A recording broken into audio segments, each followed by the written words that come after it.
나에게 오는 사람을 나는 물리치지 않을 것이다. 이는 예수님께서 군중과 하신 대화 중에 분명하게 선포하신 말씀입니다. 빵이 넘치도록 불어난 기적 이후에도 예수님을 찾아온 군중은 여전히 그분을 믿기 위해서는 표징이 필요하다고 요구합니다. 그리하여 예수님께서는 바로 당신 자신이 하느님 사랑의 표징이심을 밝히십니다. 더 나아가 당신께서 하느님 아버지이신 성부에게서 사명을 받은 그분의 아드님, 곧 성자이심을 알려주십니다.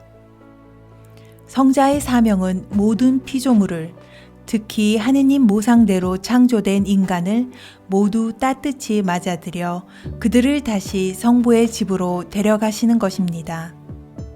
그렇습니다. 하느님 아버지께서 먼저 주도적으로 이 일을 시작하셨으므로 모든 일을 예수님께 이끌어 주실 것입니다. 하느님 아버지께서는 이를 위해 각 사람의 마음에 충만한 삶에 대한 소망을 불어넣어 주십니다. 이 삶은 하느님과 이루는 친교와 나눔, 그리고 더불어 사랑하는 사람들과 이루는 친교와 나눔으로 충만한 삶입니다. 그러므로 예수님께서는 누군가 자신이 하느님에게서 아무리 멀리 떨어져 있다고 느낄지라도 그 어떤 사람이든 물리치지 않으실 것입니다. 아무도 잃지 않는 것, 바로 이것이 하느님 아버지의 뜻이기 때문입니다. 나에게 오는 사람을 나는 물리치지 않을 것이다. 이것은 참으로 기쁜 소식, 곧 복음입니다. 즉 하느님께서는 모든 사람들을 무한히 사랑하시며 그분의 자애와 자비가 우리 한 사람 한 사람을 위한 것이라는 사실입니다. 자비로운 그분께서는 인내하시는 아버지이시기에 그 어떤 사람이라도 내면의 목소리에 이끌려 여정을 시작한다면 그를 기다려 주십니다. 우리는 종종 도대체 예수님께서 내게 무엇을 바라시기에 나를 따뜻히 맞아들이신다는 것이지? 하는 의심병에 빠지곤 합니다. 그래서 예수님께서는 대가를 바라지 않고 무상으로 주시는 당신의 사랑을 우리가 믿고 받아들일 수 있도록 여기에 방해가 될 만한 모든 것에서 우리의 마음이 자유로워지기를 바라십니다. 우리가 단지 그분의 이끄심을 받아들일 것만을 청하십니다. 그런데 이 초대는 우리에게 책임감을 부여하기도 합니다. 실제로 우리가 예수님에게서 그토록 자애 넘치는 사랑을 받았음을 알게 될 때는 우리 역시 모든 이웃 안에 계신 그분을 따뜻히 맞아들여야 함을 느끼게 마련입니다. 곧 남자나 여자, 젊은이나 노인, 건강한 사람이나 아픈 사람, 우리 문화에 속한 사람이든 그렇지 않은 사람이든 우리는 모두 이웃 안에 계신 그분을 따뜻히 맞아들여야 하며 그 누구도 물리치지 않아야 합니다. 나에게 오는 사람을 나는 물리치지 않을 것이다. 생활 말씀을 살고 있는 캐나다 퀘벡의 어떤 그리스도인 공동체는 프랑스, 이집트, 시리아, 레바논, 콩고 등 세계 각지에서 캐나다로 이주해온 많은 가정들을 따뜻히 맞아들이는 일을 열심히 해왔습니다. 덕분에 이주민들은 모두 환대를 받습니다. 때로는 현지의 사회생활에 큰 도움이 되기도 하니 이는 이주민들의 여러 요청에 응답해주고 있음을 뜻합니다. 즉, 난민이나 체류자 신분에 맞도록 해당 양식의 서류를 작성해 주거나 그들의 자녀들이 학교에 입학할 수 있도록 주선해 주는 일, 또는 이주민들이 살게 될 동네를 함께 다니며 안내해 주는 일 등입니다. 프랑스어 강좌를 등록시키고 일자리를 구해 주는 것도 중요한 몫입니다. 이 공동체의 멤버인 기와 미슐레는 자신들의 경험을 다음과 같이 기록했습니다.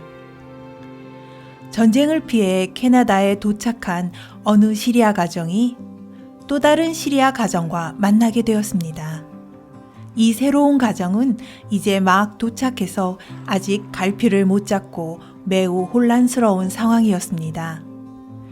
저희는 누리 소통망 서비스를 통해 연대하여 도울 수 있는 구조를 활성화하였고, 많은 이웃이 침대, 소파, 식탁, 의자, 식기, 의류 등 필요한 물품들을 마련해 주었습니다.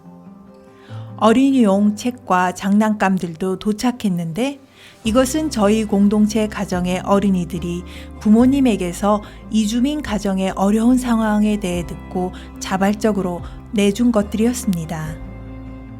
시리아에서 온 이 이주민 가정은 자신들에게 필요한 것 이상으로 받게 되었고, 그들 역시 그 여분으로 자신들이 살고 있는 아파트의 다른 가난한 가정들을 도와주었습니다. 그 즈음 그달의 생활 말씀을 받게 되었는데, 때마침 다음과 같은 말씀이었습니다. 내 이웃을 너 자신처럼 사랑해야 한다.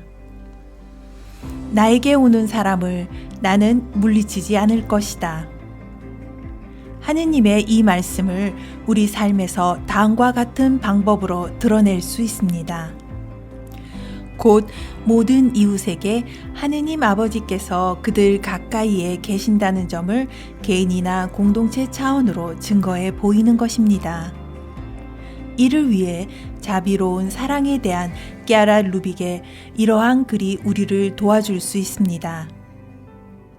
이는 매우 궁핍한 사람들, 삶에서 가혹한 고통을 겪은 사람들, 뉘우친 죄인들을 향해 마음을 넓히고 팔을 활짝 벌려 이들을 맞아주는 사랑입니다.